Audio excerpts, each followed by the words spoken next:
Voilà, nous sommes en direct de la salle des spectacles du CNR TV. Ça se passe à Télé Congo, la télévision nationale. On va demander donc à tous ceux qui sont dans la salle de ne pas faire des va-et-vient parce que les caméras sont superposées. Donc attention à cacher un peu l'ambiance qu'il y aura ici. Et si on peut aussi nous aider par nos amis du son, en gérant un peu l'écho qu'il fait dans la salle avec le haut-parleur, ça nous arrangerait. Et donc nous sommes ici avec nos deux débatteurs, comme indiqué, comme annoncé, autour du livre de Daniel. Décryptage du livre de Daniel. Et notamment on parlera de la quatrième bête. Je l'ai dit en introduction. Ce qui a été dit par le docteur Renaud Boris Mbota, qui est aujourd'hui face à un autre docteur, Abdul Majid Kassogbia, qui lui vient de la RDC. Pas trop de commentaires. Renaud Boris Mbota prendra la parole le premier pour nous expliquer ce qu'il disait dernièrement en accusant l'islam. Et le débat se fait comme d'habitude, 5 minutes pour chaque intervenant. Et pendant que l'autre intervient, tant qu'il n'a pas épuisé ces 5 minutes, l'autre ne réagit pas. Et donc le maître du jeu, c'est celui qui tient le chronomètre, Monsieur Serge Kivolé. Il vous fera signe lorsqu'il vous restera 2 minutes, lorsqu'il vous restera 3 minutes. Suivez simplement son gestuel. Le commentaire que j'ai du livre de Daniel dit que Daniel est à la fois un héros et l'auteur du livre qui porte justement son nom. Son histoire est relatée dans le chapitre 1 à 6 et le reste du livre contient le rapport des visions et des révélations qu'il a reçues. Il s'exprime souvent à la première personne. Il reçoit lui-même l'ordre d'un ange de tenir scellé le livre contenant ses prophéties. Déporté à Babylone en 605 avant Jésus-Christ par Nabuchodonosor, il y a exercé de hautes fonctions administratives. Il a eu à communiquer des révélations à divers souverains de Babylone et a reçu plusieurs visions qu'il a mises par écrit. Il n'est cependant pas considéré comme un prophète au sens strict du terme, dans la mesure où il n'a pas proclamé la parole de Dieu dans des prédications apportées au peuple de Dieu. Qu'à cela ne tienne, nous pouvons diviser le livre de Daniel, au moins jusqu'au chapitre 7 qui nous concerne ici en 4 parties. Les royaumes mondiaux, suivis du royaume de Dieu, chapitre 2, délivrance des 3 juifs de la fournaise, chapitre 3, on en a évoqué ici, Nabuscador châtié, le châtiment de Nabuscador, Balthazar châtié, châtiment de Balthazar, donc ce sont les chapitres 4 et 5, la délivrance de Daniel dans la fosse au lion, nous sommes là au chapitre 7, ensuite les 4 royaumes mondiaux suivis du royaume de Dieu, chapitre 7 qui nous concerne aujourd'hui, ici exactement. Et je veux lire en regardant dans ma Bible le chapitre 7 exactement là où nous nous sommes arrêtés avec le pasteur Mbota et l'abbé Bassimas. J'ai dû arrêter ce débat pour dire que en ce moment, lorsqu'on faisait allusion aux musulmans, il faudrait qu'il y ait des musulmans pour nous éclaircir là-dessus. Et donc je vais lire à partir du chapitre 7, justement chapitre 7, verset 7. Après cela, donc je lis expressément la 4e vision. Après cela, dans mes visions nocturnes, je vis surgir une 4e bête, effrayante, terrifiante et d'une force extraordinaire. Elle avait d'énormes dents de fer, elle dévorait, déchiquetait et piétinait ce qui restait de ses victimes. Elle était bien différente des bêtes qui l'avaient précédée. Elle avait aussi 10 cornes. Je continue au verset 8. J'observais ces cornes et voilà qu'au milieu d'elles surgit une autre corne plus petite. 3 des premières cornes furent arrachées devant elle. Sur cette corne, il y avait 2 yeux ressemblant à des yeux humains et une bouche qui parlait avec arrogance. Sans plus tarder, docteur Renaud Boris Mota, vous avez la parole et à tous les invités, sachez gérer vos 5 minutes. Merci beaucoup. Je salue tous les téléspectateurs et tous les spectateurs qui nous suivent. Et je bénis d'abord premièrement Yahweh El Elyon, le Maître suprême des cieux et de la terre, qui nous a accordé l'opportunité de nous retrouver ici par le nom de son Saint-Fils, Yeshua HaMashiach, qui nous a dit tout ce que je vous dis dans le secret, dites-le très haut. Et je salue aussi mon co-débatteur. Et je crois que, pour entrer dans le vif du sujet, il est question ici d'une prophétie très importante. Une prophétie très importante. Et cette prophétie, comme nous le voyons dans l'introduction, nous parle en principe du retour ou de la venue du Mashiach. Et le Mashiach, soit le roi Messie, qui devait délivrer Israël de la main de l'Assyrien. Parce que quand on voit la succession des bêtes, comment est-ce que les bêtes se succèdent progressivement, on voit la marche du monde, comment est-ce que les royaumes mondiaux se succèdent jusqu'au dernier royaume qui verra la fin et qui sera détruit. Alors, en arrivant dans ce point, cet angle, lorsque nous sommes arrivés à décrire la 4e bête de Daniel, puisque les 3 premières bêtes, nous les avons décrites avec la parole, et cela ne nous avait pas posé un problème. On a compris que la première bête, qui était un lion ailé, représentait l'empire babylonien, assyro-babylonien. Ensuite, il y avait le léopard à 4 têtes, qui représentait l'empire médo-perse. Et il y avait ensuite l'ours, qui représentait l'empire grec. Mais quand on arrive sur l'identité de la 4e bête, c'est là que cela a posé un réel problème, parce que cette bête était différente de toutes les autres premières. Alors, identifier ici la bête, comme je l'ai dit tantôt, j'ai dit que cette bête, cette 4e bête, est différente des autres bêtes précédentes. Pourquoi est-ce qu'on a posé cette base-là?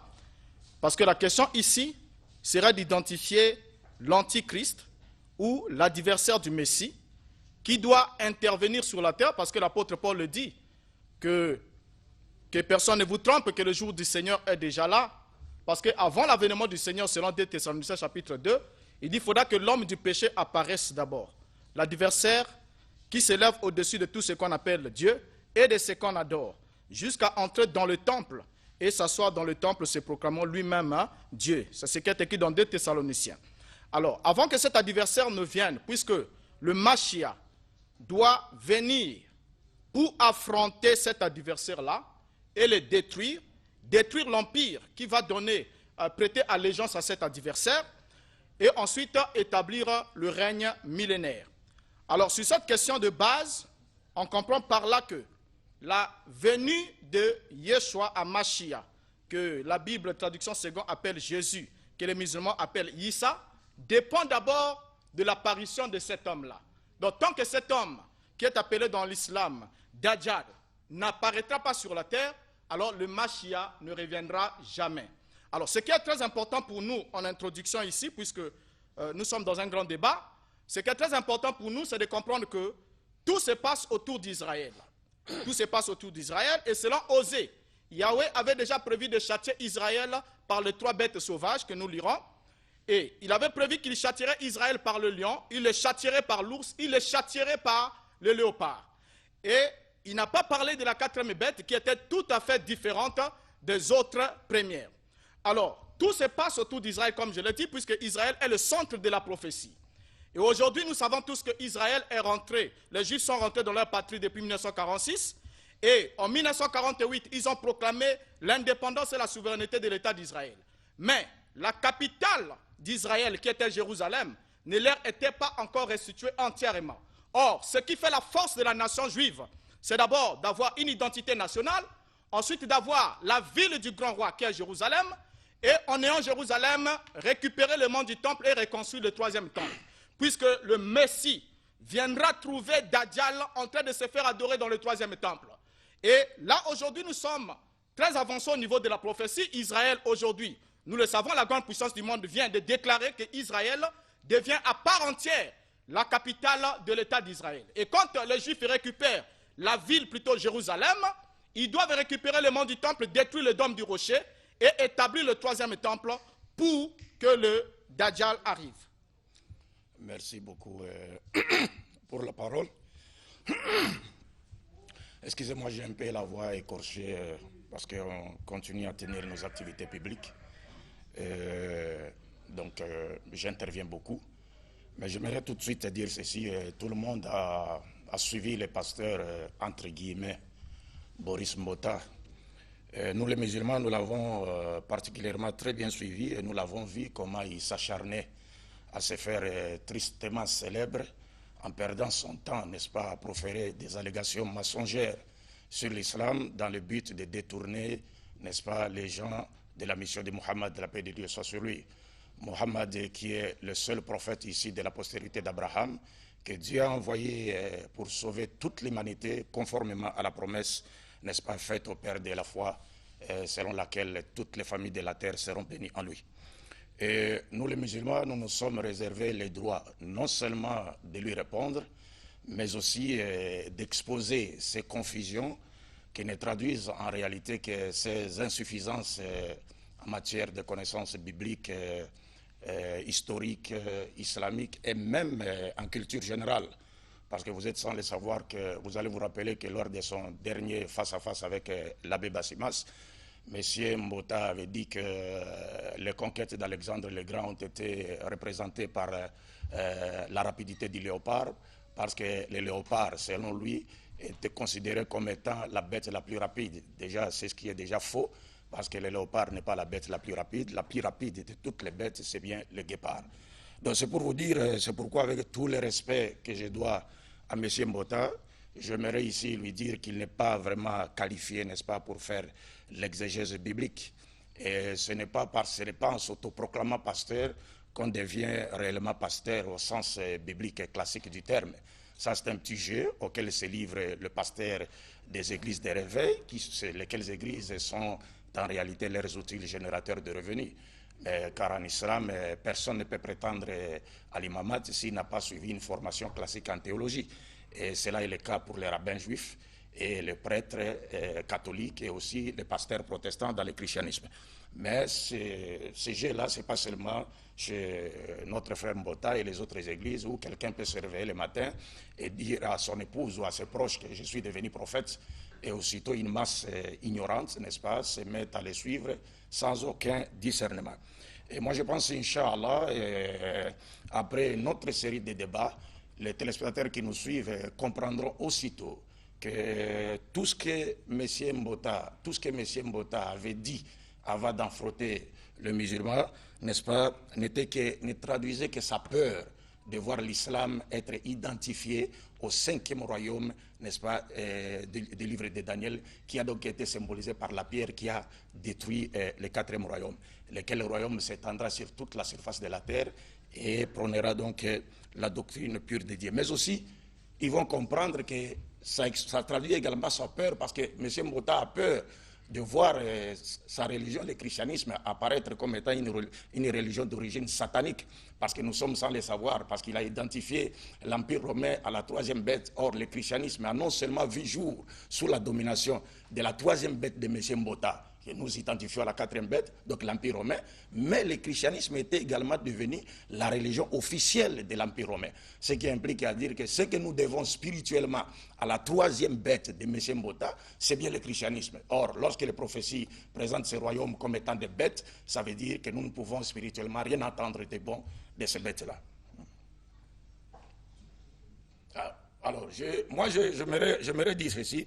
Avant de rentrer dans le vif du sujet, je me dois de rappeler aux téléspectateurs, parce que comme vient de le dire M. Mbota, que le débat devait se focaliser sur l'identité de la quatrième bête. C'est bien, et nous sommes d'accord avec lui sur ce point, mais sauf que sa thèse, selon laquelle la quatrième bête serait un symbolisme, n'est-ce pas, de l'Empire islamique, ne tiendra debout, ne sera vrai que si M. Mbota, et là il faut qu'il note ça, que si M. Mbota nous démontrait aujourd'hui bibliquement que les Romains étaient des Grecs. Parce que rappelez-vous, il a dit, je le cite, il dit ceci: après la mort d'Alexandre le Grand, lorsque ces quatre généraux se sont partagés l'Empire grec, l'Empire romain sortit de l'une des quatre divisions de l'Empire grec. C'est pourquoi il dit la troisième bête serait à la fois un symbolisme des Grecs et des Romains. Donc il fallait que M. Mbota commence d'abord par nous démontrer bibliquement que les Romains sont effectivement des Grecs et qu'il nous montre que les Romains sont sortis de l'une des quatre divisions de l'Empire grec. Merci beaucoup. Je crois que c'est une bonne question, je l'ai noté. Alors, juste pour ne pas vous laisser vous échapper, je vois déjà que vous comprenez très mal la Bible et vous ne l'appréhendez pas comme il se doit. C'est grave de déclarer aujourd'hui à la face du monde que Mohammed, qui est arrivé 7 siècles après Yeshua HaMashiach, est le seul prophète de la postérité d'Abraham. C'est déjà un mensonge cruel, absolu, gravissime. Pourquoi? Parce que, déjà vous le savez comme moi, on ne va pas se disputer là-dessus, le fils promis à Abraham n'était pas Ismaël. Et Mohammed est le premier prophète ismaélite mentionné, bien sûr, dans le Coran, mais alors que, déjà dans la lignée d'Isaac, ils avaient des prophètes. Et ça, c'est honteux que vous le disiez ici, de cette manière-là que Mahomet, Mohammed, est le seul prophète de la postérité d'Abraham. Notez cela, c'est une erreur grave. Et à la face de tout le monde, vous le savez très bien avec moi, comment le Coran, Allah, dans le Coran, vous dit qu'il a envoyé des messagers aux enfants d'Israël, et aujourd'hui, vous dites que Allah est le seul. C'est une erreur déjà qu'il faut rectifier. Alors, dire que le léopard n'est pas la bête la plus rapide et que la bête la plus rapide serait le guépard. Mais le guépard ne fait pas partie de cette prophétie. Parmi les 3 animaux cités, nous avons le lion, nous avons l'ours et nous avons le léopard. Quel est l'animal le plus rapide? Le plus petit, c'est le léopard, mais il est en même temps le plus rapide. Le guépard ne fait pas partie de ces animaux. Je n'ai pas déclaré que le léopard était l'animal le plus rapide dans le monde. J'ai dit dans le cadre de cette prophétie. Et cela illustrait bien les conquêtes rapides d'Alexandre le Grand, puisque le léopard était ailé. Alors, l'islam est le 5e royaume, la pierre qui doit frapper la statue au pied pour s'établir, ensuite s'étendre dans le monde entier. Ça, c'est un mensonge grave. Parce que l'islam est arrivé, mais le monde continue, ces empires continuent, ces royaumes sont là. Et la pierre de Daniel, que Daniel a vue, ne frappe pas les pieds de pierre, ne frappe pas plutôt les jambes de fer, comme nous montre la prophétie, mais frappe les jambes qui sont mélangées en même temps du fer et de l'argile. Il y a un 5e élément qui s'ajoute dans la statue de Daniel. Il y a d'abord l'or au niveau de la tête, ensuite il y a de l'argent, il y a le rein, il y a le fer, et ensuite il y a le fer et l'argile. Un élément de fer que vous n'avez pas pu voir. Alors, dire que le christianisme est la religion de l'Empire, la religion officielle de l'Empire romain, oui.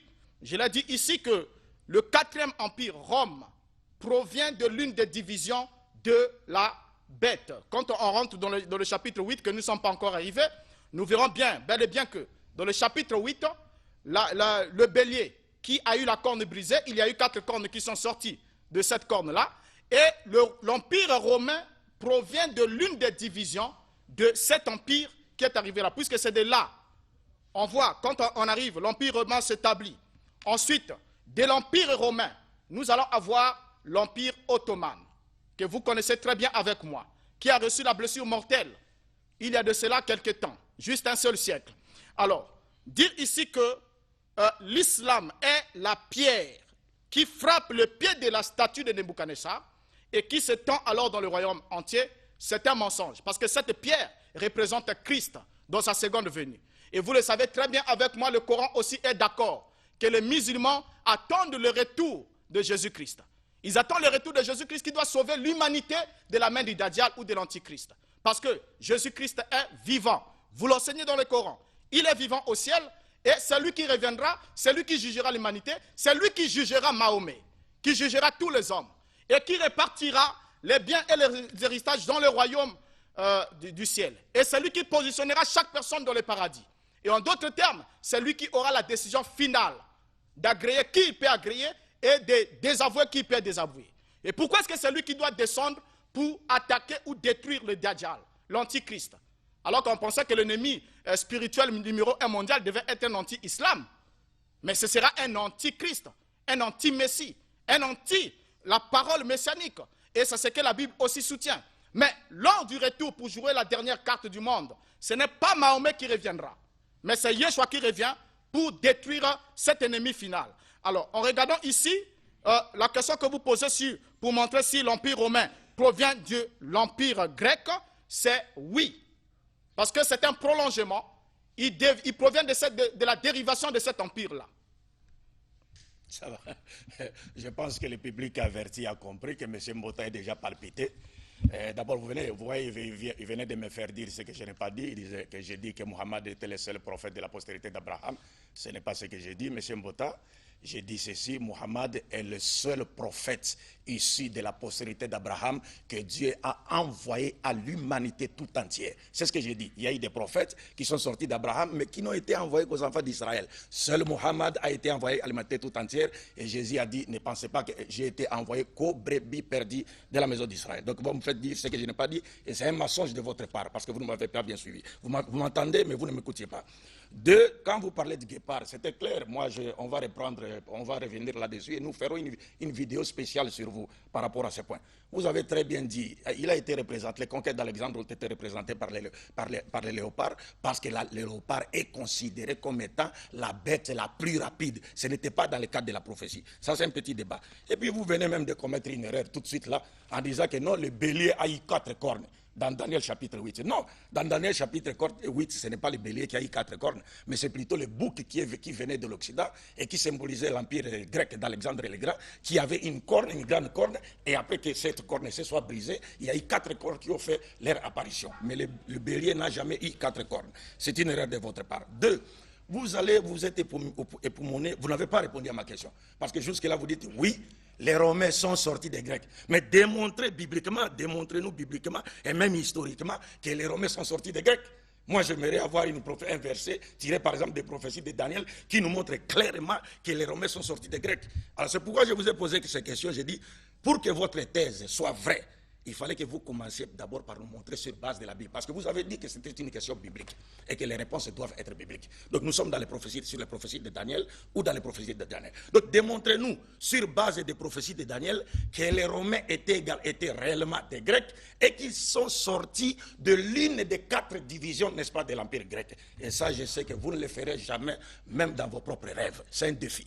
Alors 2.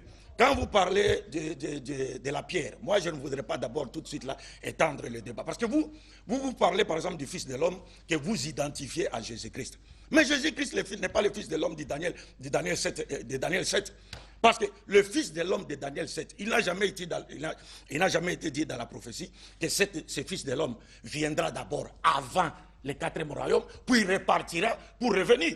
Et si il est dit de ce Fils de l'homme de Daniel 7, je vais vous le lire dans les documents chrétiens pour vous montrer que le Fils de l'homme de Daniel 7 n'est pas Jésus-Christ. Votre problème, c'est quand vous lisez le terme Fils de l'homme. Et vous oubliez que ce terme est applicable à tous les êtres humains. Et Dieu a appelé Ézéchiel Fils de l'homme 92 fois dans la Bible. Jésus-Christ a été appelé plus de 70 fois Fils de l'homme. Nous tous, les êtres humains, dans Psaume 14 et d'autres passages de la Bible, comme dans le Coran, nous sommes tous appelés des Fils de l'homme, c'est-à-dire nous sommes des descendants d'Adam. Cette expression met clairement la différence entre nous et Dieu et les animaux. Donc le Fils de l'homme n'est pas Jésus-Christ. Pourquoi? Parce que le Fils de l'homme viendra inaugurer sur terre un royaume terrestre de Dieu et universel, mais qui a une origine spirituelle. Déjà, Jésus disait, mon royaume n'est pas de ce monde. Ça, c'est un. Deux, comment voulez-vous que Jésus soit le Fils de l'homme de Daniel 7, qui viendra inaugurer un nouveau royaume, qui sera constitué de peuples de toutes nations, toutes langues, tout peuple, lorsque, selon vous, Jésus aurait déjà créé le christianisme sous la domination romaine, et le christianisme, au moment où nous faisons ce débat, le christianisme s'est déjà étendu sur toute la surface de la terre, et il est constitué des hommes de toutes nations, toutes langues, tout peuple, toute race. Non, le Fils de l'homme de Daniel 7 n'est pas Jésus-Christ, mais c'est bien plutôt le prophète Mohammed qui a fait son apparition après la division de l'Empire romain en deux grandes parties, puis son développement en 10 petites parties. Je vais vous montrer rapidement cela. Il me reste 2 minutes. Hein. Une minute. Bon, je peux revenir après. Il n'y a pas de problème. Le temps pour moi de récupérer ça. Donc, le Fils de l'homme de Daniel 7 n'est pas Jésus-Christ. C'est absurde. Il s'agit bien du prophète Mohammed. Parce que ce Fils de l'homme fera son apparition après la division de l'Empire romain en 2 grandes parties, puis son développement en 10 petites parties. C'est pourquoi je vous ai mis au défi de nous démontrer sur base des prophéties de Daniel que les Romains sont effectivement des Grecs et qu'ils sont sortis de l'une des 4 divisions de l'Empire grec. Donc, historiquement et bibliquement, nous pouvons partir, il n'y a pas de problème. Ok, merci. Je crois que je l'ai dit tantôt ici, si on avait une carte ici, on pouvait le démontrer. Je devais vous montrer la répartition, le découpage des royaumes. La Bible. Si on avait une carte, je devais vous le montrer. Prenez votre, s'il vous plaît. Lorsque vous parliez, j'ai bien eu des choses où je pouvais vous rétorquer, mais j'ai gardé mon calme pour attendre mes 5 minutes. Donc vous attendez, gérez votre temps, s'il vous plaît, respectez-vous. Alors, ici, là, sur cette question, déjà, je vous l'ai montré ici, c'est à vous. Si vous avez un avis contraire, vous allez me démontrer le contraire. Je vous ai montré que Rome, l'Empire romain, provient de l'une des divisions de la bête. Et le fait qu'il y ait un lapsus sur le bouc et le bélier ne pose pas un problème.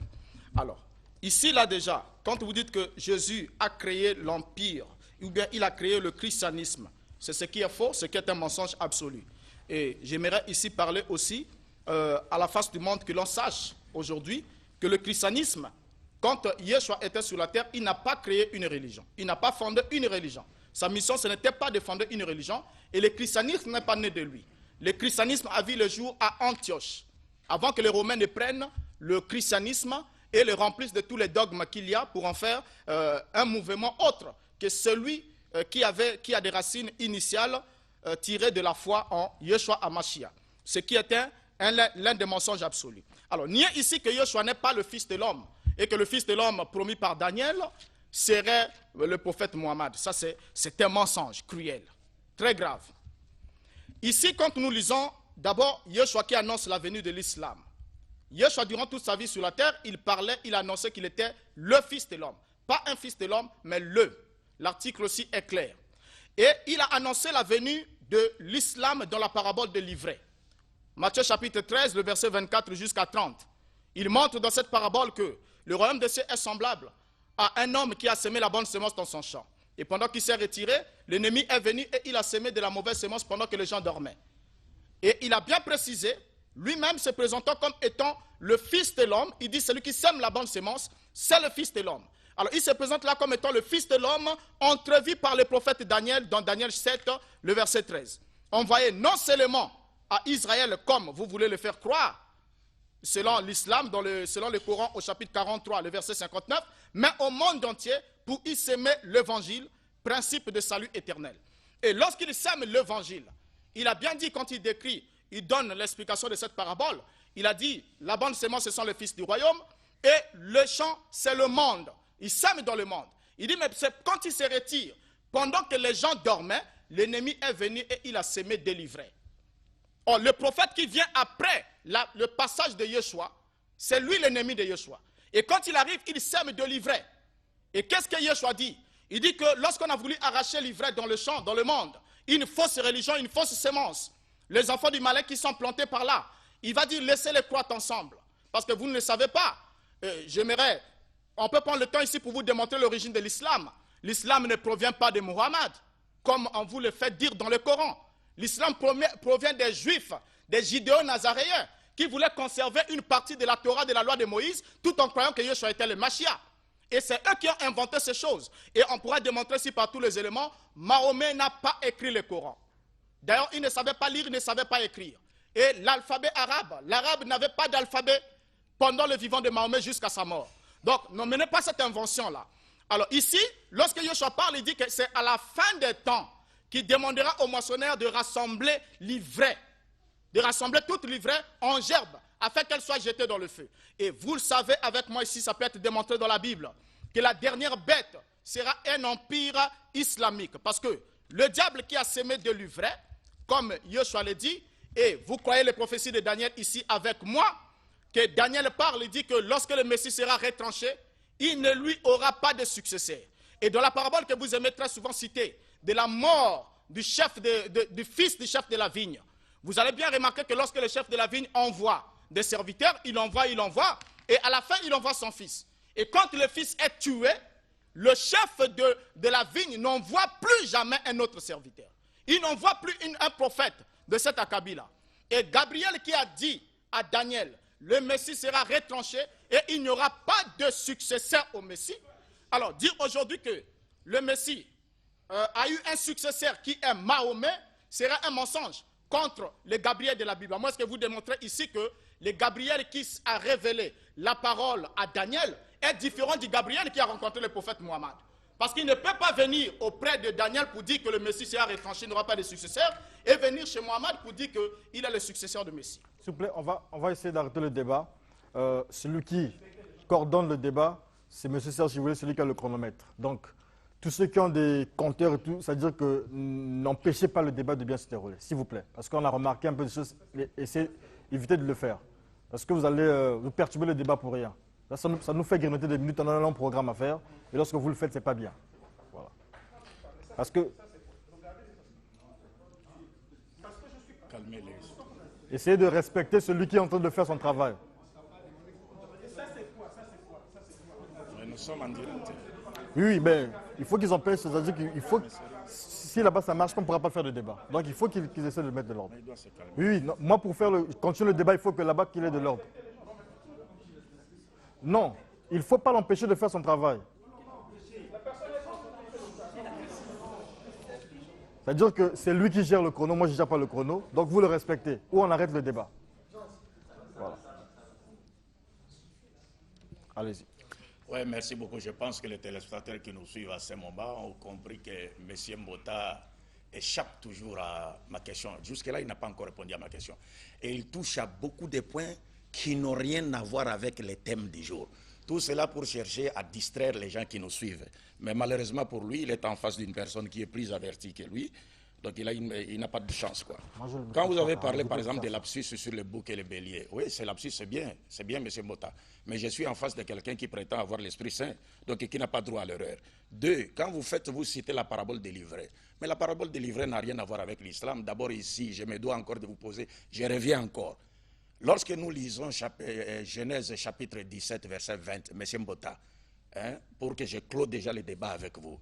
Genèse chapitre 17, verset 20, Dieu s'adressant à Abraham lui dit, à l'égard d'Ismaël, je t'ai exaucé, je le bénirai, je le rendrai fécond, je ferai de lui une grande nation, n'est-ce pas? Il deviendra une grande nation, il enfantera 12 princes, ainsi de suite. Ça, c'est la promesse de Dieu. Monsieur Mbota, si Dieu ne peut pas mentir et manquer ses promesses, pouvez-vous nous dire quand est-ce que Dieu a réalisé cette promesse? Quand est-ce que Dieu a accompli sa promesse? En bénissant la postérité d'Ismaël et en faisant d'elle une grande nation. Car nous savons tous qu'avant l'avènement de Mohammed, les Arabes ne représentaient absolument rien. Même les 4 puissances du livre de Daniel ne s'intéressaient pas aux Arabes. Mais juste après l'avènement de Mohammed, les Arabes ont été connus dans le monde entier. Donc les Arabes sont une nation qui a été créée par Dieu lui-même. Donc ne cherchez pas à confondre toutes les interprétations alambiquées que vous êtes en train de faire ici, tous les passages de la Bible auxquels vous vous référez, pour essayer d'identifier l'islam, ou c'est pas quoi, diable, ça n'a rien à voir avec les musulmans, ça n'a rien à voir avec Mohammed qui est sorti de la nation arabe, qui a été béni par Dieu lui-même. Et ici, je donne aux téléspectateurs qui nous suivent, ils peuvent une référence, ils peuvent rentrer sur le net, écrire simplement un rabbin juif répond aux chrétiens. Et vous verrez comment les rabbins juifs parlent de la nation musulmane, parlent de la nation arabe, et parlent de Mohammed. Ils vous disent que non, c'est une nation bénie, c'est une nation qui a été choisie par Dieu. Et les musulmans, les juifs disent, les musulmans sont le seul peuple qui adore le véritable Dieu avec nous les juifs. Pas les chrétiens, ce sont les musulmans et les juifs, parce qu'Ismaël a adoré le véritable Dieu même avant Isaac. Là n'est pas notre débat. Donc c'est pour vous dire déjà, il ne faut même pas chercher à identifier le musulman à une nation quelconque dans la Bible, parce que la nation musulmane, c'est une nation qui a été créée par Dieu lui-même. Et cette promesse faite à Abraham s'est réalisée avec l'avènement du prophète Mohammed, la paix de Dieu soit sur lui. Alors je reviens ici, je vous ai parlé du Fils de l'homme. Je vous ai dit que votre problème, c'est que vous êtes victime de ce qu'on appelle les faux amis. Donc quand on a parlé des Fils de l'homme ici, et Jésus s'est dit Fils de l'homme, vous vous dites donc que partout où il est question du Fils de l'homme, il s'agit de Jésus. Non, ce n'est pas comme ça qu'on lit la Bible, M. Mbota. Je vous lis ici, ça c'est une Bible chrétienne, ce n'est pas moi qui l'ai écrite. Fils de l'homme, c'est le glossaire de la Bible Tob. Fils de l'homme. Sauf en Actes 7, 56 et Jean 12, 34, l'expression le Fils de l'homme apparaît toujours dans le Nouveau Testament comme prononcé par Jésus-Christ lui-même. Dans de nombreux cas, il est évident que ce titre lui servait à se désigner lui-même. En certains passages, notez ceci, en certains passages, l'expression évoque l'autorité d'un personnage encore à venir, le juge de la fin des temps. Un autre personnage qui n'a rien à voir avec Jésus.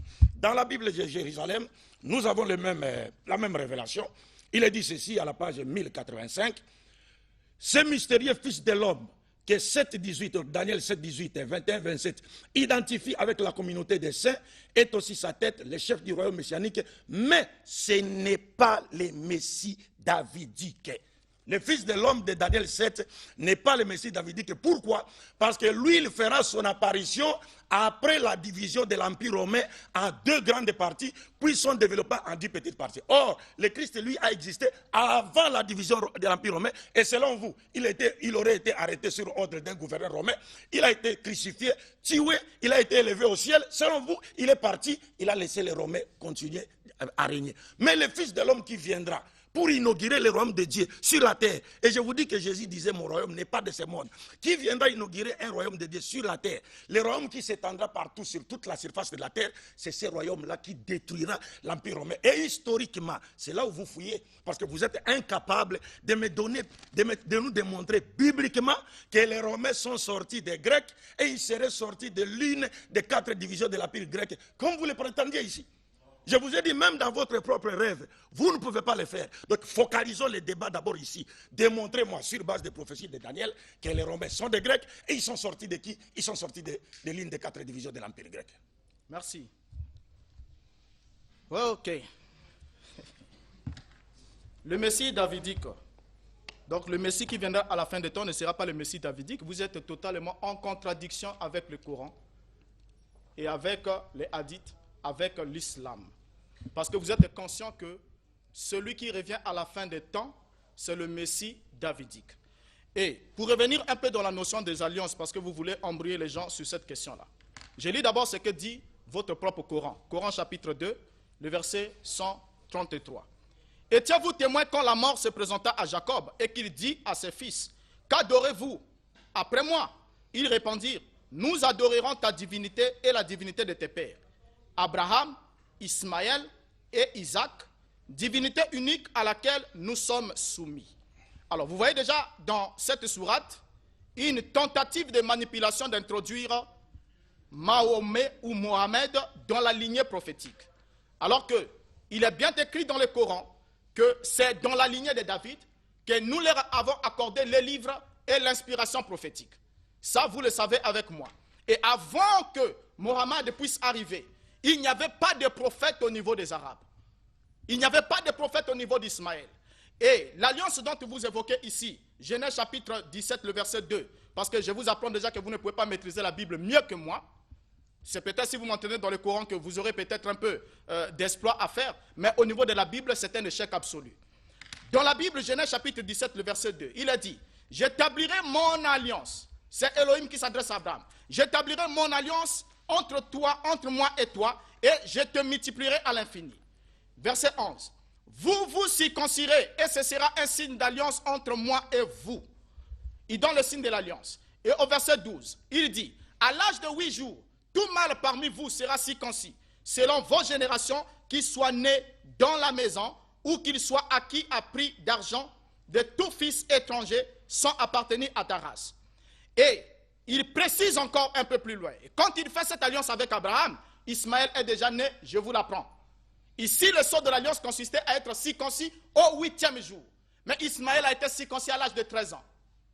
Donc, Elohim a attendu que Ismaël naisse d'abord, avant de faire la promesse du fils par lequel il doit sceller l'alliance. Donc, vous n'allez pas venir nous distraire pour dire que c'est Ismaël qui est le fils qui est concerné par cette prophétie. Ça, c'est une distraction. Je ne pouvais pas penser que vous, à votre niveau en tant que docteur que vous êtes, vous pouvez descendre si bas jusqu'à là.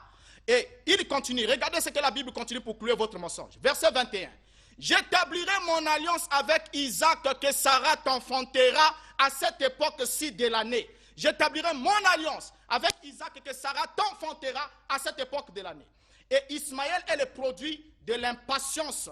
Et vous le savez bien. Et la manigance de Sarah à Abraham, qui avait pris Agar, juste parce qu'elle ne pouvait pas être patiente envers la promesse. Alors, tandis que pour Isaac, Elohim annonce la naissance d'Isaac à Abraham, ce qui fait de lui le fils de la promesse. Et au chapitre Genèse 21, premier verset, il a dit, Yahweh se souvint de ce qu'il avait dit à Sarah, Yahweh accomplit pour Sarah ce qu'il avait promis. Ismaël était l'ennemi d'Israël, si vous ne le savez pas.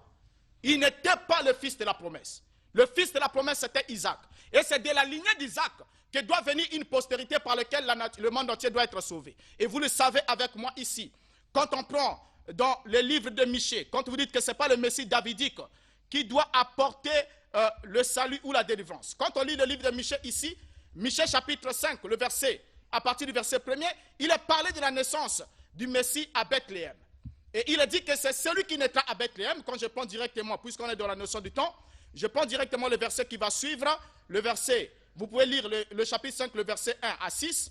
Il a dit ceci, c'est lui qui ramènera la paix lorsque l'Assyrien viendra dans notre pays, l'enfant qui naîtra à Bethléem. C'est lui qui ramènera la paix lorsque l'Assyrien viendra dans notre pays et qu'il pénétrera dans nos palais. Nous ferons lever contre lui 7 pasteurs et 8 princes du peuple. Ils feront avec le paix leur pâture du pays d'Assyrie et du pays de Nimrod au-dedans de ses portes. Il nous délivrera aussi de l'Assyrien lorsqu'il viendra dans notre pays et qu'il pénétrera sur notre territoire. Le reste de Jacob sera au milieu des peuples nombreux, comme la rosée qui vient de l'Éternel, comme les gouttes d'eau sur l'herbe. Elles ne comptent pas sur l'homme, elles ne dépendent pas des enfants des hommes. Alors, Michée ici montre bien que cette prophétie s'est accomplie en 2 temps. Et vous êtes d'accord avec moi? Et une fois de plus, vous vous rappellerez qu'au début de mon intervention, je dis que le frère Mbota n'était pas qualifié pour faire l'exégèse biblique. Et je pense que les téléspectateurs qui nous suivent vont comprendre. Parce que jusque-là, il n'a toujours pas répondu à la question que je lui ai posée.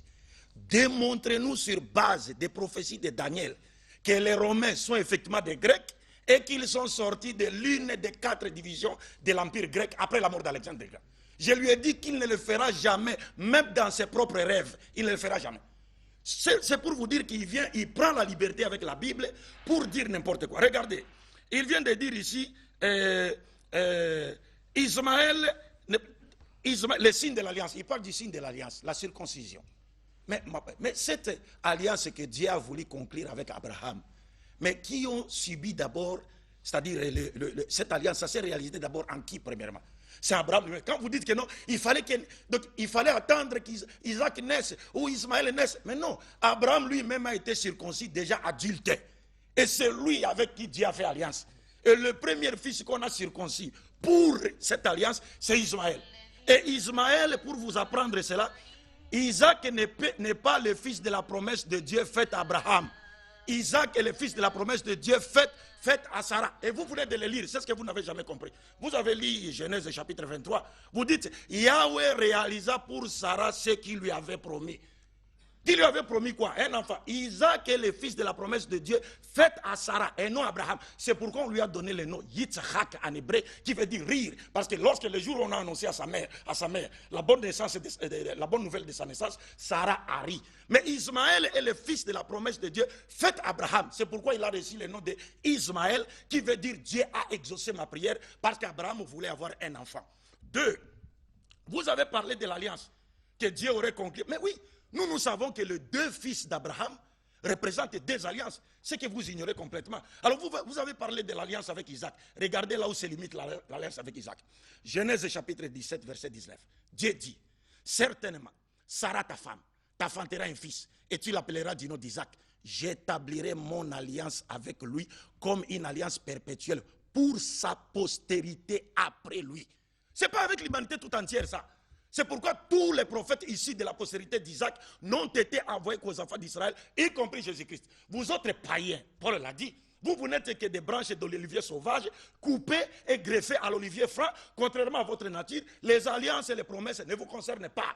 Mais alors, en qui est-ce que la promesse faite à Abraham allait se réaliser? À Isaac, dont l'alliance ne se limite qu'à lui et à sa postérité, ou à Ismaël? Parce que Dieu a fait promesse à dit Abraham, toutes les familles de la terre seront bénies en toi.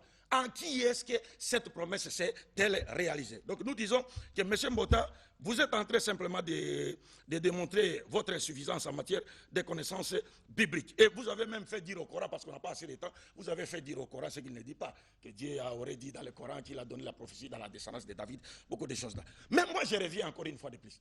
Je vous dis, on a lu ici dans les glossaires des deux Bibles, on vous dit le fils de l'homme de Daniel 7 n'est pas Jésus. Pourquoi? Parce que ce fils de l'homme fera son apparition après la division de l'Empire romain en deux grandes parties, puis son développement en 10 petites parties. Et il n'y a que le prophète Mohammed qui est apparu à cette époque-là et qui a commencé à prêcher l'islam. Et c'est lui seul qui est venu avec une religion qui a le symbolisme de la pierre et non de la croix. Et la prophétie nous dit, regardez ça, suivez-moi attentivement. La prophétie nous dit, dans la prophétie de Daniel, ou les prophéties de Daniel, Dieu n'a jamais dit que son royaume apparaîtra avant Babylone. Parce que les Juifs existaient déjà, ils étaient là. Le royaume n'apparaîtra pas sous Babylone, ni sous les Médo-Perses, ni sous les Grecs, ni sous les Romains avant sa division. Mais le royaume de Dieu apparaîtra après la division de l'Empire romain en deux, puis son développement en deux grandes parties. Or, Jésus a existé avant l'Empire romain, et il n'a jamais créé ce royaume-là. Or, le Fils de l'homme de Daniel 7, il reçoit le pouvoir de Dieu après la division de l'Empire romain et il est envoyé pour sauver l'humanité tout entière. C'est pourquoi je vous ai dit, si c'est Jésus, il vient créer un nouveau royaume qui sera constitué des hommes de toute langue, toute race, toute nation. Alors que selon vous, il aurait déjà prêché le christianisme, même si vous niez que le christianisme n'est pas sa religion. Mais il a déjà été sur la terre et il a prêché et sa force s'est répandue sur toute la terre. Mais le royaume de Dieu, symbolisé par la pierre, que le Fils de l'homme de Daniel 7 aura la charge d'inaugurer sur la terre, n'était pas encore arrivé. Vous ne pouvez pas le comprendre parce que vous n'êtes pas qualifié à expliquer la Bible. Ok, merci. Et je vois comment vous débattez. Et c'est très intéressant. Les questions. Je pensais que vous pouvez être... C'est-à-dire que ce que on a apporté de votre réputation ne vaut pas absolument ce que vous êtes. Peut-être que vous êtes trop fatigué, que vous devez aller à la retraite après ici. Alors, regardons un peu le fait. Ici, la Bible ne parle pas du Fils de l'homme. Comme vous avez su l'évoquer que le Fils de l'homme doit venir après la division du dernier royaume. Ce qui est faux. Le Fils de l'homme revient après la division du dernier royaume. Pas qu'il viendra après la division du dernier royaume. C'est ce que la Bible dit. Je vous ai posé une question ici. Lorsqu'on parle ici du Messie qui doit venir sauver l'humanité, qui doit venir apporter le message du salut à l'humanité à la fin des temps, il ne s'agit pas de Muhammad. Ça, vous le savez avec moi. Et à moins que vous contredisez ici à la face du monde que vous n'attendez pas le retour du Mashiach. Vous n'attendrez pas le retour de Yeshua. Alors, si c'est Mohammed qui est ce Messie, alors pourquoi est-ce que Jésus reviendrait-il encore?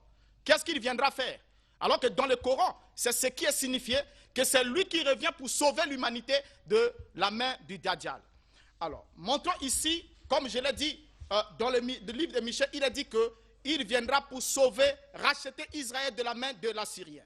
Or, bibliquement parlé, l'anti-Messie doit venir d'une région qui doit inclure la Turquie, la Syrie et l'Irak. Il doit venir d'une région qui doit inclure ces trois nations-là.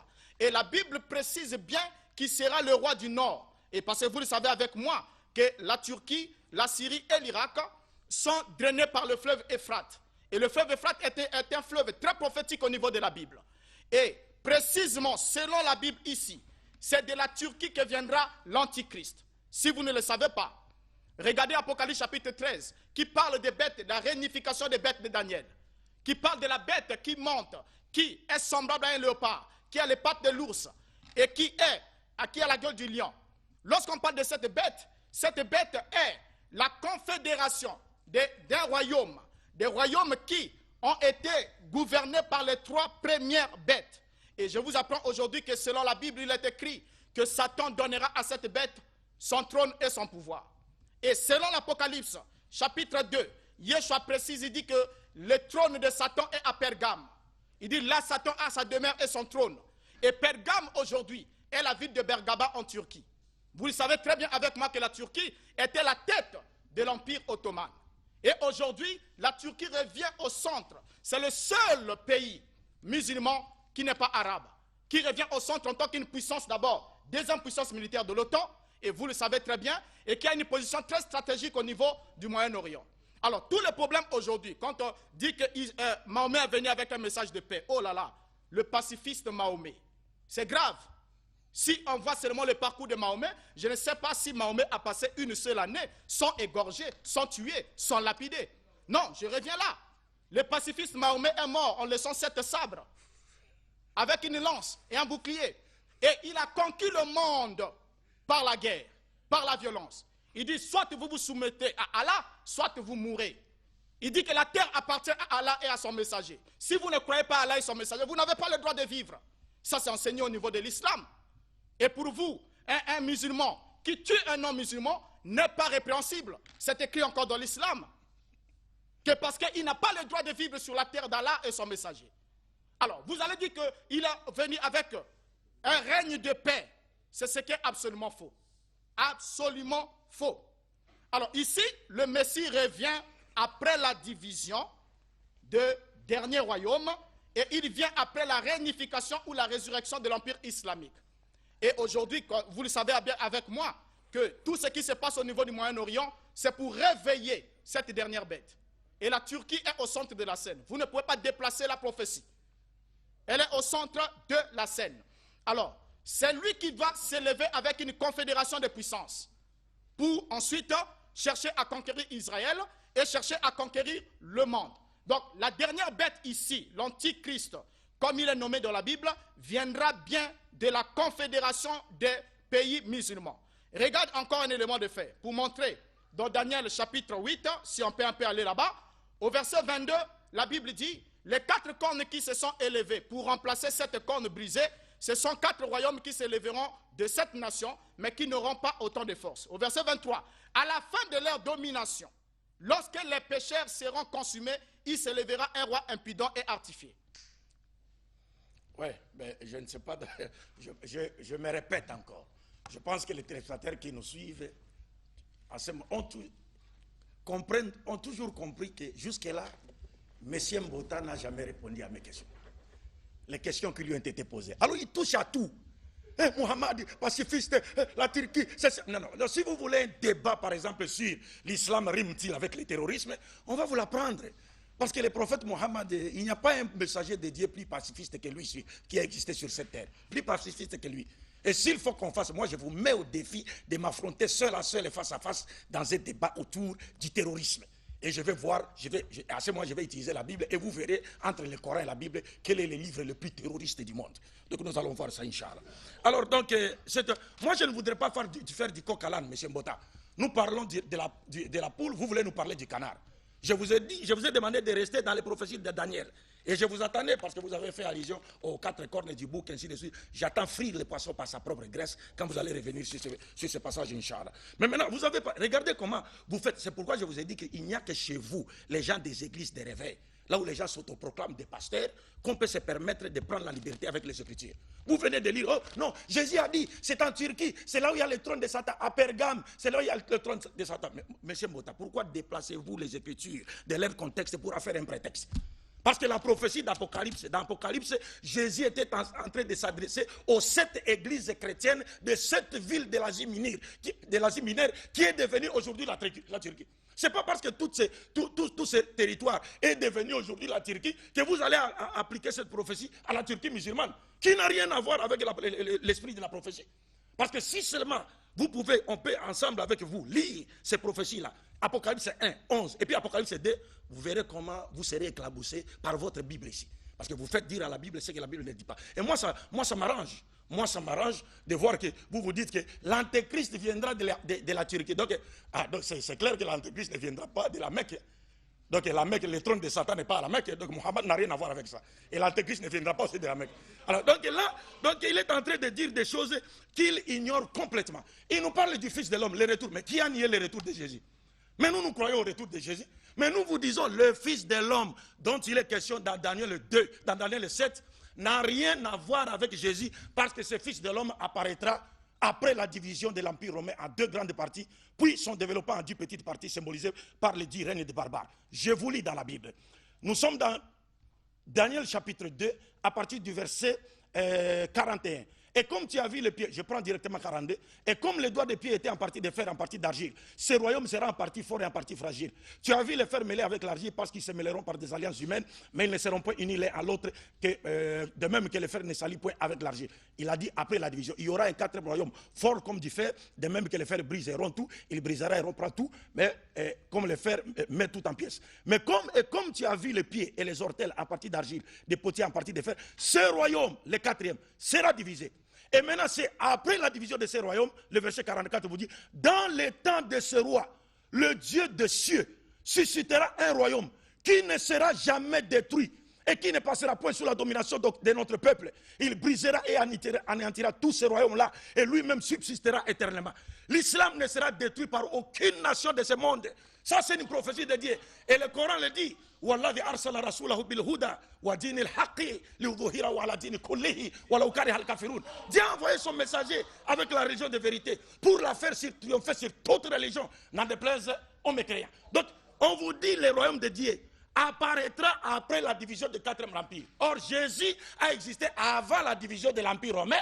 L'empire romain s'est divisé en 2 grandes parties en 395, après la mort de Théodose le Grand. Et l'empire romain d'Occident a été détruit par les barbares.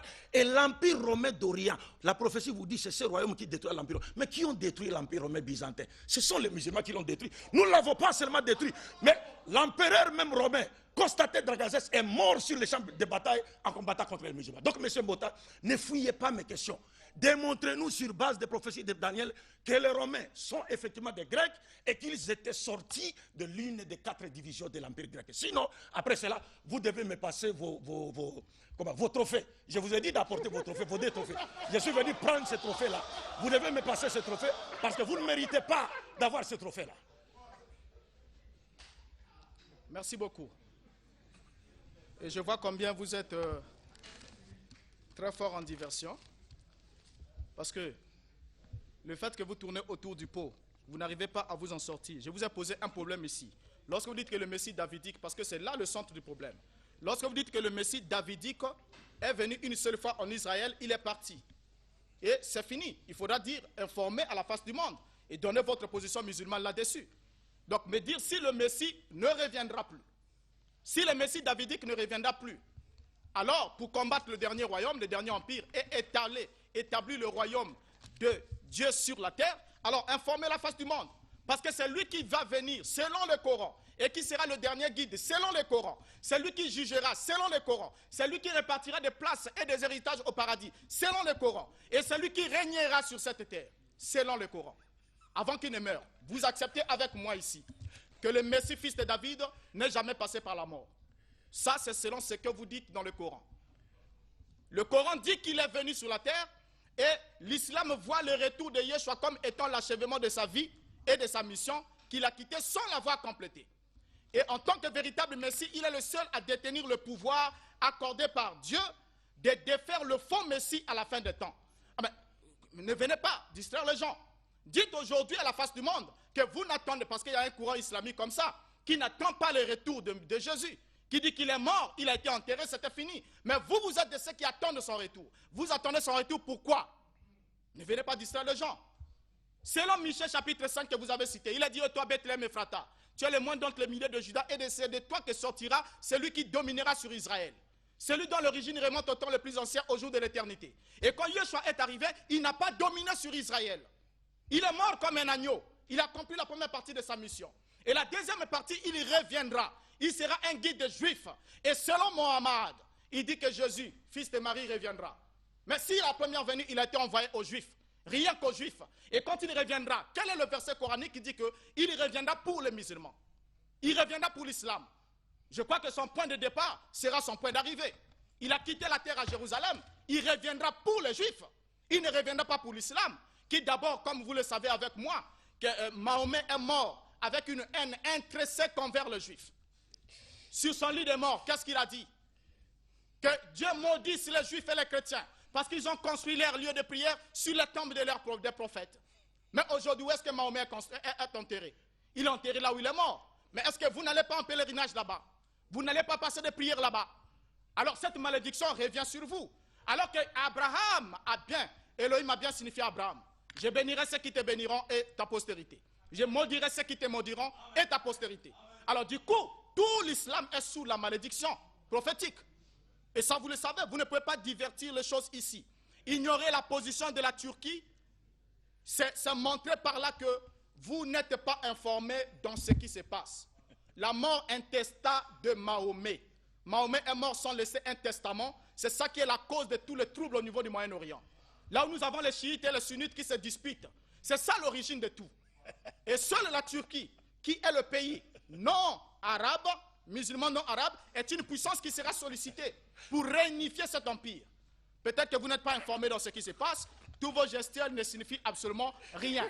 Alors, cette idée, comme je reviens, cette idée du Messie qui vient à la fin du temps a été puisée du judaïsme, puisque je vous l'ai dit, l'islam provient des Juifs. Ce sont des judéo-nazaréens qui se sont approchés de Mahomet et qui ont écrit. Et vous n'allez pas attribuer l'islam à Mahomet. Et comme je vous l'ai dit ici, Mohammed n'est pas un modèle. Je vous ai donné une parabole plutôt, lorsque j'avais introduit. J'ai dit que nous avons des bateaux qui sont au port. Il y a un bateau dont le capitaine est vivant. Il y a un autre dont le capitaine est mort. Et nous devons traverser l'au-delà et aller auprès du Créateur. Dans lequel des deux bateaux devons-nous embarquer? Mahomet est mort. Mohammed est mort enterré. Et le Coran dit que le vivant est plus important que le mort. Et vous le savez avec moi. Mais Yeshua, Jésus, est vivant au ciel. Et il reviendra pour jouer la dernière carte. Mais vous suivez un mort qui est parti et qui vous a laissé dans tous les dégâts, dans tout ce que nous connaissons aujourd'hui. Avec un modèle qu'il ne faut pas absolument suivre. Le temps nous est peut-être imparti de démontrer ici que Mahomet n'était pas un modèle pour apporter la paix comme vous le chantez. Oui, vous savez, une fois de plus, je ne fais que me répéter. Et les téléspectateurs continuent à constater cela. Comment M. Mbota est en train d'échapper à mes questions. Parce que les débats devraient se focaliser sur l'identité de la quatrième bête. Et nous avons dit que pour que sa thèse soit vraie, il fallait qu'il nous démontre sur base des prophéties de Daniel que les Romains étaient effectivement des Grecs et qu'ils sont sortis de l'une des 4 divisions de l'Empire grec. Donc lui, avec son fameux Saint-Esprit, ils sont incapables de nous démontrer sur base, n'est-ce pas, des prophéties bibliques. Simplement, ils cherchent, vous voyez, ils touchent beaucoup de points. Le débat n'est pas sur la mort de Muhammad ou la mort. Le débat ne se passe pas sur ce point. Monsieur Mbota, d'ailleurs, je vais vous dire ici, c'est que avant d'y arriver, il a dit que c'est Jésus qui va distribuer les places au paradis. Tout ça, c'est pour chercher à surprendre les personnes non averties qui nous suivent en ce moment. Mais moi, je pense qu'à mon humble avis, toutes ces personnes qui suivent en ce moment sont des personnes averties. Je vous lis les propos de Jésus lui-même. Matthieu chapitre 20, verset 20 à 22. Même à 23. Alors, la mère des fils de Zébédée s'approcha de Jésus avec ses fils et se prosterna pour lui faire une demande. Il lui dit, que veux-tu? Ordonne, lui dit-elle, que mes 2 fils que voici soient assis dans ton royaume, l'un à ta droite et l'autre à ta gauche. Jésus répondit, vous ne savez pas ce que vous demandez. Pouvez-vous boire la coupe que je dois boire? Nous le pouvons, dirent-ils. Alors il leur répondit, il est vrai que vous boirez ma coupe, mais pour ce qui est d'être assis à ma droite et à ma gauche, cela ne dépend pas de moi et ne sera donné qu'à ceux à qui mon Père l'a réservé. Ce n'est pas Jésus qui distribue les places au paradis, mon frère Mbota. Ça dénote encore une fois de plus votre insuffisance. 2, quand vous aimez trop parler de la mort de Mohammed, mais vous devez savoir que la grandeur d'un prophète ne repose pas sur sa survie physique dans le corps physique. Aujourd'hui, nous disons, Mohammed est mort. Mais d'abord, est-ce que le prophète meurt? Parce que vous lisez dans la Bible, Moïse était mort enterré. Mais dans Matthieu chapitre 23, Moïse est venu, il a parlé avec Jésus, avec Élie. Mais Moïse était mort et enterré. Élie aussi était parti. Mais ils sont revenus, ils parlaient avec Jésus. Ils faisaient quoi là-bas? Les prophètes, les corps physiques ne représentent rien chez les prophètes.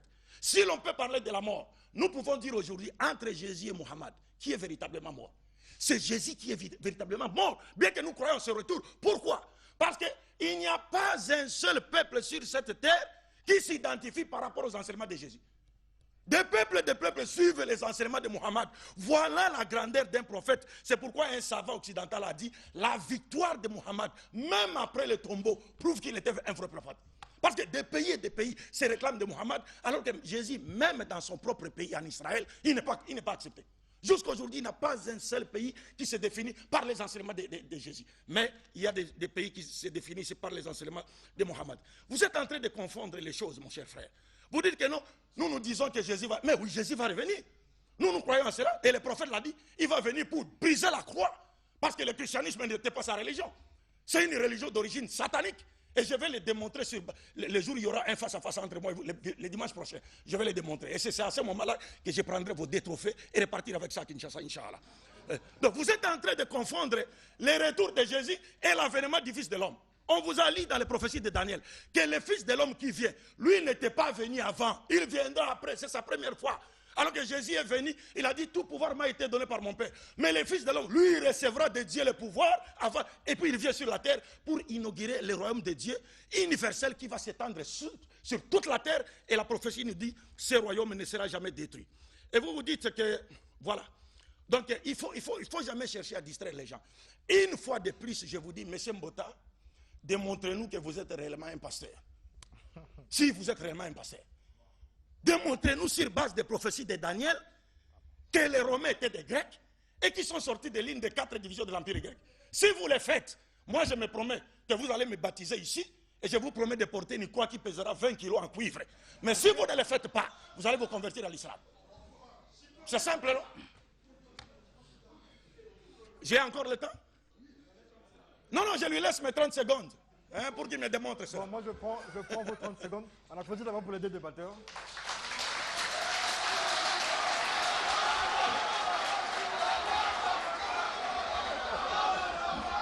Voilà. Nous sommes arrivés. S'il vous plaît. Nous sommes arrivés au dernier virage de ce face-à-face. Le temps de faire une pause. Nous allons revenir pour le mot de fin de chaque débatteur. Je pense que c'est Abdou Madid qui avait la parole. Le pasteur Mbota va dire son mot de fin. Et ensuite, le docteur, en fait, lui c'est docteur, l'aussi docteur. Bon, ok, il n'y a pas de problème. Donc le chèque, Abdou Madid, voilà. Et donc, d'accord, j'ai compris. Donc les deux feront leur mot de fin. J'espère que le débat, pour les débatteurs, tout s'est passé dans les règles de l'art, et puis il n'y a pas eu d'attaque personnelle. On allait dans les Écritures, c'est ce que nous voulons pour les face-à-face que nous faisons. Donc nous suivons cette pause et nous revenons. La religion raélienne organise une découverte spirituelle à l'Université du Bonheur du 17 au 27 décembre 2017 à Odiba, à 100 km de Brazzaville sur la RN2. Venez vivre l'expérience la plus extraordinaire et la plus enrichissante de votre vie en participant à cet événement. Les enseignements de haut niveau dispensés par les guides raéliens formés par Raël vous permettront d'apprendre les techniques de la méditation sensuelle, de développer une vision panoramique et positive de la vie, d'éveiller les potentialités qui sommeillent en vous, de vivre une spiritualité à base scientifique parfaitement adaptée au XXIe siècle. L'inscription est gratuite sur le site internet www.rael.org. Cordial bienvenue à tous. Pasteur Mbota. Merci. Et je crois que je suis un peu surpris d'apprendre, de voir comment vous lisez la Bible. Vous avez lu la Bible ici pour montrer que ce n'est pas Yeshua qui donnerait la position dans le royaume.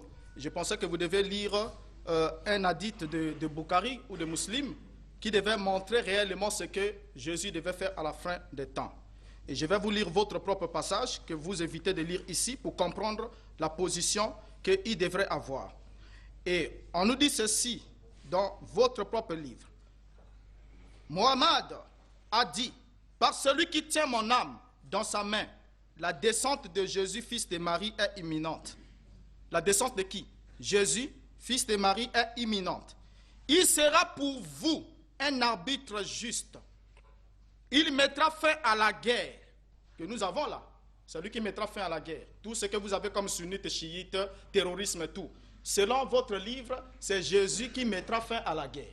C'est lui qui apportera la paix, qui sauvera l'humanité.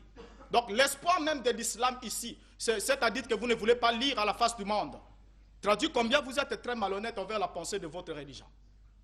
Il a dit, je le relis, par celui qui tient mon âme dans sa main, la descente de Jésus, fils de Marie, est imminente. Il sera pour vous un arbitre juste. Il mettra fin à la guerre. Il prodiguera des biens tels que personne n'en voudra plus. Donc, il est écrit ici encore, dans Muslim, numéro 155, le prophète Mohammed a dit, je le jure par Dieu, Isa, fils de Marie, descendra, jugeant l'humanité avec la justice. C'est lui qui descendra, jugeant l'humanité avec la justice. Et ce jugement pour qu'il vienne, vous le savez encore avec moi que je pourrais vous lire, notion de temps puisqu'on reviendra. Il est écrit dans vos propres documents qu'il ne descendra jamais pour apporter le jugement avant que les musulmans puissent tuer les juifs massivement et les chrétiens. À tel point que même quand un juif se cachera derrière une pierre, la pierre parlera et dira, musulmans, voici un juif qui est derrière moi, viens le tuer. Il dit, ce n'est qu'à ce moment-là que le jugement viendra. Et ça, vous le savez avec moi, la haine que vous avez envers le peuple d'Israël. C'est connu. Et aujourd'hui, quand vous niez la position de la Turquie, je vous ai bien montré ici que, en regardant ici dans notre Bible, la position de l'Empire grec est successeur de l'Empire médo-perse. Et elle va donner naissance à des autres empires, représentant les deux jambes de la statue. L'Empire occidental et l'Empire musulman. Géographiquement parlant, la Grèce actuelle que nous avons aujourd'hui fait la jonction entre l'Europe et la Turquie. Maintenant, les deux empires sont divisés sur le plan culturel et religieux. Comme il a dit, le fer et l'argile ne se mélangeront pas. Ce sont les deux empires, les deux idéaux, l'Occident et le peuple, ou encore l'empire musulman, ou encore le peuple de l'islam, ne peuvent jamais se mettre ensemble. Alors, nous savons que c'est l'empire ottoman turc qui jouera un rôle bien plus important dans la résurrection de la bête islamique. Nous ne devons pas ignorer que la Turquie est en premier lieu située en Asie mineure. Et c'est là, Antioche, que l'église chrétienne a vu le jour, avant qu'il soit reprise par les Romains, comme je vous l'ai montré. Et c'est aussi la Turquie qui est le berceau totalement, qui a tenu pendant longtemps, pendant des temps, le règne islamique. Et jusqu'à ce que cet empire soit blessé. Alors, en regardant ici la bête finale d'Apocalypse 13, qui doit subir le jugement. La bête finale d'Apocalypse chapitre 13, la Bible est claire et précise que le royaume, d'abord le premier royaume babylonien, comme on le sait, était constitué de l'Égypte du Nord, de l'Irak, de l'Iran, de la Jordanie, de la Palestine, de la Syrie, de la Turquie. Et le royaume médo-perse était constitué de l'Iran, de la Palestine, de la Jordanie, du Liban, du Syrie, de la Turquie, de la Grèce et du nord de l'Égypte. Le royaume de la Grèce antique était constitué de la Grèce, de la Jordanie, du Liban, de la Syrie, de la Turquie, de l'Irak, de l'Iran, du nord de l'Égypte. Tous les trois pays qui constituaient l'empire islamique dans ce temps-là seront rassemblés dans une fédération du dernier royaume. Et c'est eux qui vont jouer la carte finale, c'est de là que viendra l'antichrist. Et l'antichrist sera foncièrement musulman, puisqu'il sera antichrist, anti-messie, il sera opposé à la doctrine du Père et du Fils, il ne croirait pas que Yeshua est le Fils d'Élohim, et c'est lui qui entrera dans le temple de Jérusalem jusqu'à se faire adorer, selon ce que dit la prophétie biblique. Et voilà pourquoi actuellement, dans le cours des temps, nous avons Jérusalem qui revient aux Juifs, aux Israélites. Et lorsqu'ils récupèrent la ville, ils récupèrent le mont du temple, ils rebâtiront le temple, selon la prophétie biblique. Et avant que Dajjal ne vienne. Et Dajjal ne sera pas tué par Mohammed. Et quand vous dites que c'est vous qui avez détruit l'empire ottoman ou encore l'empire byzantin, c'est faux. Parce que la pierre n'a pas frappé les deux pieds de la statue. Ça me fait rire. Hein. Je pense que si ce n'était pas par respect pour les frères Mbota, n'est-ce pas, j'allais demander à l'assistance d'applaudir pour ses insuffisances. Mais par respect pour lui, n'applaudissez pas. Alors, ça m'étonne vraiment. Vous voyez même, il a même du mal à prononcer les mots Bukhari. Donc il cite un hadith du prophète, tellement, parce qu'il a parlé de la malhonnêteté ici. Voilà qui fait preuve de malhonnêteté intellectuelle. Et il cite un hadith, d'abord il dit Bukhari, ce n'est pas Bukhari, c'est Bukhari. Et puis vous avez l'Esprit Saint descendu sur les apôtres, il a parlé en arabe. Donc si vous aviez le même Saint-Esprit, vous auriez prononcé ces mots, parce que l'Esprit Saint a parlé en arabe dans la Bible. Ça c'est le premier point. 2, vous lisez l'hadith et puis vous omettez de citer une partie de cet hadith. Là on dit, le Messie reviendra, il va briser la croix. Donc il va détruire le christianisme, parce que le christianisme n'est pas sa religion. Vous omettez de citer cette partie. Pourquoi? Alors, vous allez toujours, la Turquie, ceci, cela, etc. Le débat n'est pas sur la Turquie. Le débat est sur l'identité de la quatrième bête. Et on vous a posé la question, démontrez-nous sur base des prophéties de Daniel qu'effectivement les Romains étaient des Grecs et qui sont sortis de l'une des 4 divisions de l'Empire grec. Mais comme vous êtes incapables de le faire, y compris les frères chrétiens qui sont dans la salle, personne ne peut le faire jusqu'à la fin du monde, y compris votre Saint-Esprit. Ça, c'est un défi. Personne ne peut le faire jusqu'à la fin du monde. C'est que vous étiez venus ici seulement pour chercher à se faire tristement célèbre. Il ne faut même pas chercher à identifier les musulmans à l'antéchrist. Parce que la nation musulmane, c'est une nation bénie par Dieu lui-même. Je vous ai lu Genèse chapitre 17, verset 20. Dieu dit à Abraham, à l'égard d'Ismaël, je t'ai béni, je ferai de lui une grande nation, il enfantera Dieu, ceci, cela. Et cette prophétie ne s'est réalisée qu'avec l'avènement du prophète Mohammed qui a trouvé les Arabes en train d'adorer 360 dieux idoles. Ils étaient en train de vivre dans la dépravation totale de mœurs. Mohammed est le seul prophète issu de la postérité d'Abraham qui a réussi à créer une société humaine basée sur des principes divins, spirituel et moral. Même Jésus ne l'a pas fait, Moïse ne l'a pas fait, aucun prophète de la Bible ne l'a fait, si ce n'est Mohammed. Et seuls les pays de Mohammed, sur toute la surface de la terre, sont en train de faire de sorte que ces pays soient régis par les lois de Dieu, alors que les chrétiens sont loin de la loi de Dieu. Et si l'islam est combattu aujourd'hui, c'est que vous ne comprenez pas. Parce que l'islam est la seule nation qui invite l'humanité à se soumettre à un système que personne ne contrôle si ce n'est Dieu. Et devant ce système, nous sommes tous placés sur le même pied d'égalité. Mais vous êtes déjà avec les Américains et les autres. C'est la religion, parce que votre religion est sortie de l'Empire romain. C'est la religion de la bête. Et je vais démontrer que le christianisme est d'origine satanique lors de notre second débat, Inch'Allah. Donc maintenant, je reviens pour vous dire une fois de plus, il ne faut pas chercher à faire trop. Vous avez trop de confusion. Vraiment, franchement, vous avez trop de confusion. Et vous avez de la chance. Parce que le temps qui nous est imparti est trop éphémère. Mais nous, les musulmans, nous allons nous arranger pour organiser notre débat dans une salle. Un débat, par exemple, de 6 heures. Là, on va se retrouver face à face. Et c'est la scène. Et à ce moment-là, vous saurez si vous êtes dans la vérité ou si c'est nous qui sommes dans la vérité. C'est pourquoi, avec toute assurance, j'ai dit à monsieur, je vous ai dit la fois passée, est-ce qu'il a apporté ses trophées? Parce que je dis, je suis venu prendre ce trophée. Et je sais que le public qui nous suit en ce moment, c'est que M. Mbota est incapable de répondre aux questions que je lui ai posées. Je termine en disant, faites pas la confusion entre les retours de Jésus auquel croient les musulmans et l'avènement du Fils de l'homme de Daniel 7, qui fera son avènement après la division de Rome en 2 grandes parties, puis son développement en 10 petites parties lors du règne des barbares. La prophétie dit, dans les temps de ce roi, le Dieu des cieux suscitera un royaume qui ne sera jamais détruit. Tout ce que vous parlez de la Syrie, mais ça sont des choses créées par les Américains et les Juifs. Vous ne les savez pas. L'État islamique, Al-Qaïda, c'est créé par les Américains et les Juifs. Je vous renvoie à l'Internet, c'est un rabbin juif même qui parle. Écrivez simplement, un rabbin balance tout. Et il va vous dire qui a créé cela. Regardez encore la Syrie, vous écrivez seulement la Syrie. Vous écrivez à côté Roland Dumas, l'ancien ministre des Affaires étrangères, l'ancien ministre français des Affaires étrangères sous François Mitterrand. Qu'est-ce que Roland Dumas a dit? Roland Dumas dit, j'étais au moins invité à une réunion en Angleterre, il s'est retrouvé avec le premier ministre israélien et les autres, on lui a demandé de se joindre à eux parce qu'il voulait créer une rébellion qui a pour but de renverser Bachar al-Assad. Roland Dumas a demandé, mais pourquoi cela? Ils ont dit non, parce que Bachar al-Assad a des propos anti-israéliens. Tout ce que vous voyez là, ce sont des choses créées qui n'ont rien à voir avec l'islam. Merci beaucoup. Merci beaucoup, monsieur Abdou Madid. Merci aussi à Renaud Boris Mota. Nous sommes ici Ce 210 a un leitmotiv, c'est le dialogue interreligieux, le dialogue interculturel. Et nous sommes là. Nous avons déjà apprécié ce débat. Donc nous revenons ici le 17.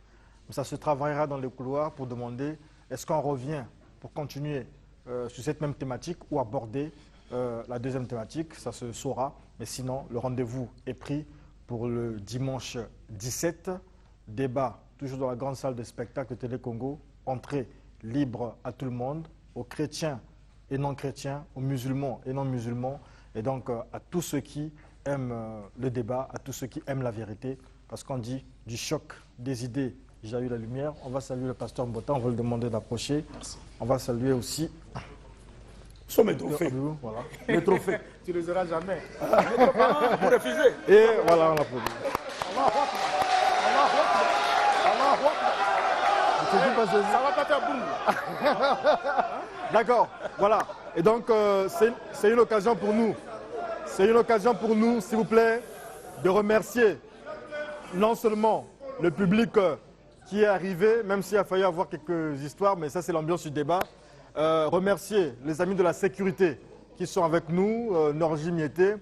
Remercier le directeur de programme qui est avec nous et cette émission. C'est une façon de dire aussi bienvenue à notre nouveau directeur général, on l'appelle André Ondele. Monsieur Jean Obambi. Monsieur Jean Obambi, voilà, qui désormais, l'homme de Kratos, qui nous a inspiré aussi et qui désormais va nous regarder à la maison, viendra faire simplement ses émissions. Nous avons un nouveau directeur général, on l'appelle André Ondele. Merci, okay, merci. C'est la fin du face-à-face.